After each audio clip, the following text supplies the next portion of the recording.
So guys, yan po yung 10 pieces longganisa. Tsaka ito naman po yung 6 pieces na longganisa mga ka-my friend. At saka po ito po yung ano mga ka-my friend. Ito po yung pagkagawa po ng embutido nila is ganito po yung embutido nila mga ka-my friend. At hindi po katulad ng embutido na iba na pag in-slice mo na manipis. Ano ba tawag doon ba? Sumasabog. Sumasabog. Pero ito kahit manipis yung hiwa niya mga ka-my friend dahil gawa po siya sa Metzger. Maano siya talagang siksik po siya mga ka-my friend. So try nyo na po mga ka-my friend. So, yung Pinoy best, lasang Pinoy mga ka-my friend. So, tikman nyo na mga ka-my friend, try it now. Ito, try natin magluto mamaya mga ka-my friend. So, nilagay muna natin sa fryer mga ka-my friend. I-try po natin i-fryer yung longganisa po ng Pinoy best. So, then, lagay lang natin. 180, 185, 190 nga. Then 15, mga 10 lang siguro. Yan. Try natin mga ka-my friend. Yan na yung longganisa natin mga ka-my friend. Luto na. And then ilulutuin natin yung embutido naman. Kahit sa fryer. Yan po yung sunny side up natin mga ka-my friend. Yan ang longganisa mga ka-my friend or embutido. Pwede yung almusal, lunch, o dinner. So, yan po yung embutido nila mga ka-my friend, yung embutido. Pinry po lang natin, pwede po natin prituin, pero siguro mas masarap pag pinrito po ito mga ka-my friend.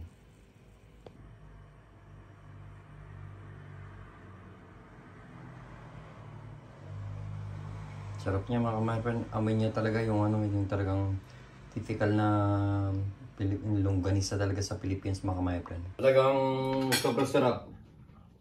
Hindi siya matabang, hindi siya tamis.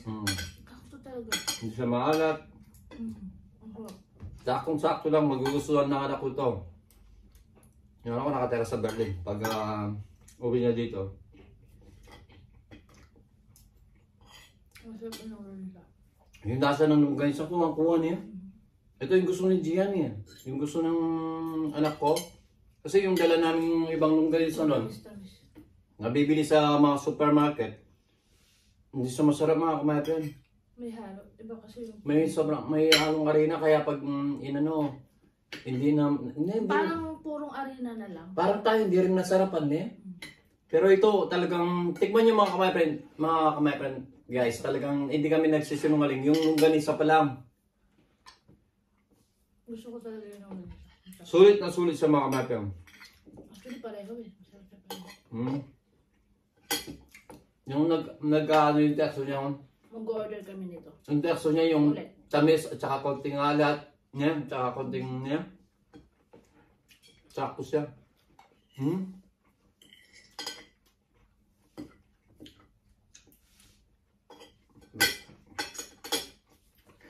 Honest review lang naman to. Yeah. Honest review. Kasi syempre, pag meron pwede mo naman sabihin. Huwag kang magsisinungaling. Tama nga yung masaw na honest review lang to mga ka-my friend.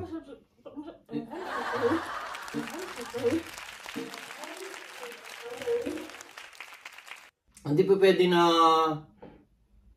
nakaharap ka lang sa camera o sa video, nasasabihin mo masarap ka, hindi masarap. Usually, honest speaking mga ka-my friend, sabi nga ng pinag-orderan namin, sabihin nyo kung masarap ba o hindi. Kung may kulang ba o hindi para malaman niya, maragdagan niya. So, kasi yung honest review, importante rin yung magawa. Para mas ma-improve nila yung... ma-improve nila at ma-motivate sila sa mga ginagawa nila. Diba? Kaya masarap talaga siya. Pero talagang, no doubt talaga mga ka-my friend, talagang masarap talaga siya. As in. Kasi kung meron namang kulang or ano, sasabihin naman namin. Like ito. Wala na akong masabi sa longganisa eh. Kasi ako, yung gusto ko sa longganisa na matamis. Kuwang-kuwa yun. Kuwang-kuwa niya. Kahit yung anak ko, ganito. Yung anak ko talagang hindi kumakain ng mga isda. Pero pag longganisa, tsaka hotdog, kinakain niya. Pag gawa sa Pilipinas ha. Tsaka, Sasabihin niya nun, lalo na longganisa dan. masarap yung paminta niya. Kasi meron siyang konting kurot ng Anghang na konting, tama. Tapos yung tamis. Balance na balance talaga. At saka ba yung embutido niya, parang embutido dun sa fiesta. Yung ano, parang ang ganda na embutido ni ate. Hindi siya nagsumasabog. Nandun sa mga kamapin, no? Siksik na siksik siya, pero yung lasa niya, talagang yung embutido na pang-fiesta. Parang linuluto ng ninanay, Siksik talaga siya. Kaya hindi niya nilagyan ng itlog sa loob, mga kamapin. Like for example dito, or hotdog. Kasi sabi nga ni... no hotdog yan. No hotdog. Kasi nga, at saka yung no egg. Kasi nga po, nakakadami lang yung ano. Like for example, yung mga gumagawa, nagtitibito sila kaya nilalagyan nila ng hotdog o itlog. Pampadami ba? Pampadami, Pero ito purong ano siya, purong meat talaga, pure meat. Ano siya talaga, pure meat. Tuwang-tuwa ako ngayon. Bakit ka mo? Kasi alam ko na kung saan ako order pag dumating si Gian, yung anak ko, na nakatira sa Berlin. Gusto niya yung hotdog. Longganisa. Ay, longganisa. Tsaka hotdog. Pero ipapatry ko sa kanya yung embutido. Masarap siya pareho. At ipaparate ko sa kanya kung anong lasa. Sigurado, ako nga lang. Ako nga lang, nasapan na talaga. Yaman eh. Dandan yung diet.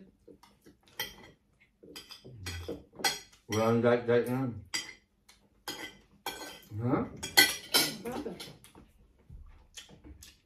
Tapos ang longganisa na skinless. Yeah? Yung tamis na tsaka konting ana tsaka hanghang niya yung nagka no? Balance na balance niya yun. At saka yung texture niya talagang gusto ko.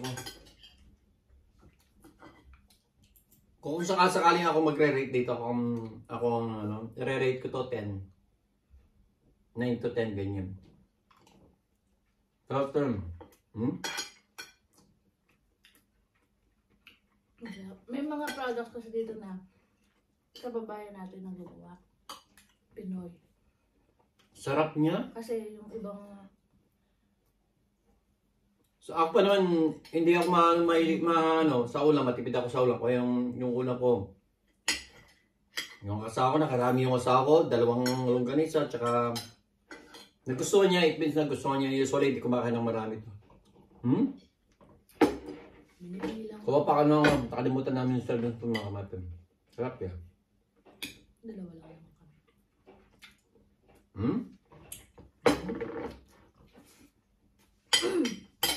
Wala na akong masabi. Kasi nito masarap po yun. Embutido tsaka longganisa. Sorry. Tsaka longganisa nyo. Promise. So, yung Pinoy best? Pinoy best ba? The best talaga. Promise. Thumbs up. Masarap. Masarap po. Hindi ko na ako mapigil. Yung asawa ko, diet. Inubos siya yung 6 na piraso to. Ako nakaisa pa lang, Siya Mahilig kasi ako sa longganisa, sa tosino. Yan. Nakatatlo na siya. Pangalo na yun. Pero, hindi man ako. Pero talaga, sa totoo lang mga kamay, yung asawa talaga pag nagustuhan niya, ay naku, ubos. Pero sa kanto tignan nyo. Pero yung longganisa talagang, sabihin, hindi ako makamubos. Niyan, sarap niyan eh. Ngayon alam ko na, saan ako order pag dumating si Gian.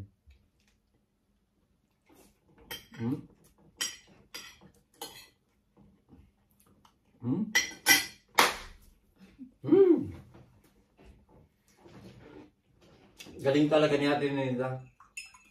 Magaling pang gumawa ng cake yun.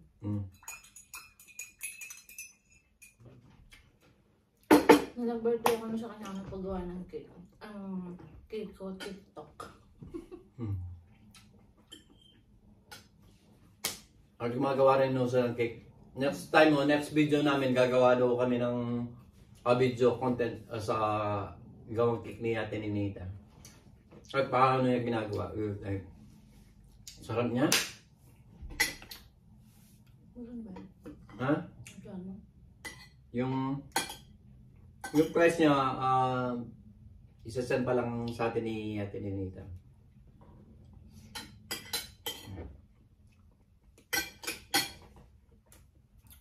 Dahil yung mga kababayan po namin dito sa Germany, kung gusto niyo pong tikman yung longganisa at saka embutido ni Ate Ninita, pwede po kayo mag-message sa kanya sa messenger, Ninita Radke, or pwede niyo din po siyang message. Siya mag-message kay Ate Ninita. Masarap po talaga. Para po sa amin masarap. Mga my friend, try nyo para ma-rate nyo rin. Masabi nyo hindi ko kami nagsisinoring na porque kami kumakain kahit di masarap, sinasabi namin masarap. Kayo ang magpatuloy niyan mga my friend. So try nyo na subukan. Wala, meron masarap sa amin pero sa iba hindi masarap. Pero sa amin talaga masarap. Pero sabi ko nga, dalawa tayo, sinabi natin masarap. Yun ang totoo para sa amin na ewan ko yung sa mga ibang tikim mo bibili. To be honest lang mga kamay, talaga masarap. But honest din kayo sa sarili niyo. Sigurado masarap. Pero masarap talaga ang bilis. Ay, sorry. Hatching siya. Tingnan ko mga kamay. May tubol. Sinabi talaga si Raul. Inalis ko na nga yun eh. Ay yung yung embutido magkano? Ay nagsend na ng price si Ate Ninita. Yung longganisa po kasi, it comes in 2 packs. Merong family packs which is 10 pieces and then small packs. Yung family packs, 10 pieces, 15 euro. And yung small pack, 6 pieces is 8 euro. Hindi naman ko kayo talo sa lasa. And then yung embutido naman, 5 euro naman po. And makakatipid tayo sa preparation niya kasi yung embutido natin ready to cook and pwede po siya hot or cold. So kahit hindi nyo siya lutuin, pwede na siyang kainin. Oh, yeah, like yung embutido pwede na siyang kuhin kahit microwave lang. Pero hindi na ako kayo hindi na ako kayo lugi sa price ng mga kamay. Kasi nga ito nga, isa lang na longganisa, okay na ako sa may kanin. Kasi matipid ako sa ulan eh. Sa inyo. Pero, hindi naman din basta-basta yung dumaan sa proper handling, hindi yung embutido po natin. Is yung kagaya na sinabi ko, pwede po siya for bread and for rice. And then no extended, no eggs, and no hot dog. So, lasang Pinoy perfected in Germany. Made of 100% German ingredient. Pinoy po ang naggawa po niyan. Siya po yung nagtimpla. Siya ang nagtimpla? Ng embutido and longganisa na yan. Pero gawa ko siya sa makina ng Odo. Ano bang madumi mo? Then, ginagawa po siya sa Metzgerei dito. Yung paggawa ng Odo? Hindi po siya mismo gumagawa niya sa bahay niya. Hindi homemade o na? Made of pure meat. Gaya na sinabi ko. So, ayun nga yung price niya, 5 euro embutido, and then yung family packs na longganisa 10 pieces, 15 euro, and small pack 6 pieces, 8 euro naman. Sigurado mga kamay, magugustuhan nyo to. Pinoy best, lasang Pinoy perfected in Germany. Malinis na gawa po yan. Mas nagawa to mga kamay, talagang yung sa makina. Kilala naman din yung gumagawa niya. Pinayang yung sangkap. Yung sa ingredients. Pinay po yung gumawa niya. Pero yung sa makina, talaga sa German na yes, sa Metzgerei doon. Parang siya yung nagsangkap, siya yung gumawa ng mga ingredients sa kanya. Pero hindi siya ginagawa sa bahay niya. Yung sa Metzgerei. Doon niya siya mabibili. Contact niyo lang po. Contact niyo lang po yung Facebook niya, Facebook account niya sa Ninita Radke. Or pwede nyo rin po kaming kontakin ni Vanessa. Vanessa Gomez and Edison Gomez, of course. Ayun din po yung magme-message sa kanya if ever lang na gusto mo umorder. Sana po, tangkilikin niyo yung gawa ng ating kababayan. Kasi masarap talaga. Masarap po talaga. Try nyo talagang tikman para malaman nyo kung ano talaga yung lasa niya. At saka, para sa amin talagang 1 to 10 is 10. I-rate ko namin ng 10. Kasi nga, gaya na sinabi, kung may kulang man, sasabihin ko naman. Sasabihin namin. Para syempre, masabi namin dun sa kay ate. Para kung may kulang. Honest naman po yung gumawa po ng mga longgan sa embutido. Sabi nga ako niya, kahit paulit-ulit sabi niya ako niya, kung may kulang, kung may sobra, sabihin niyo sa amin yung lasa. Para ma-improve niya pa yung sangkap niya. Which is tama naman yung sinabi niya para malaman niya rin.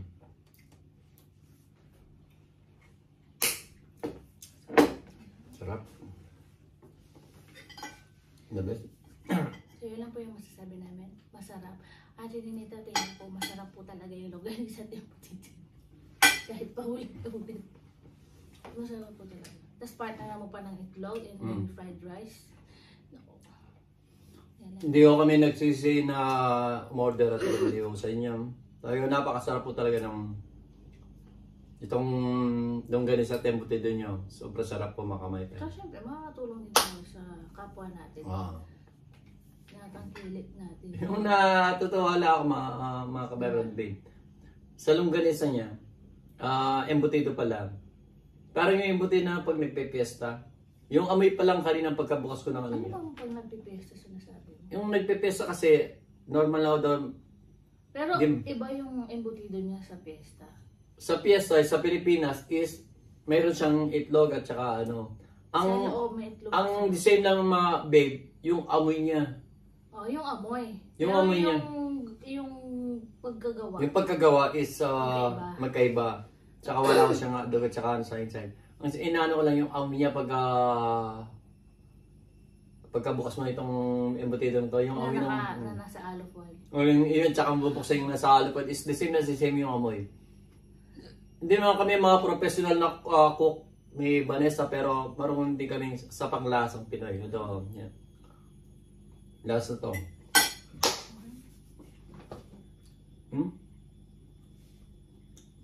Ito.